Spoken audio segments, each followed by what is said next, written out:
第二层的结构是从场景出发，梳理该场景的工作流，给每一个流程节点进行定位，增量相关的知识点并学习记忆。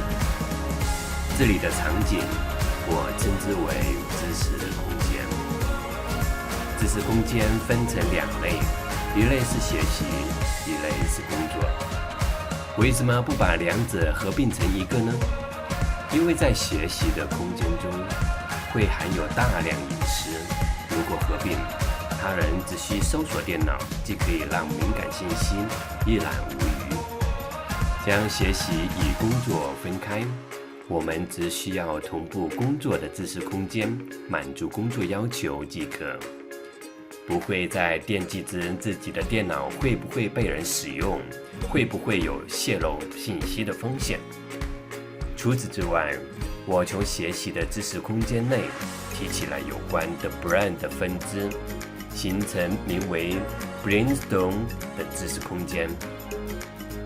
它作为本系列微课的学习资源予以分享。学习、工作、Brainstorm 三个知识空间将是深度学习体系的标配。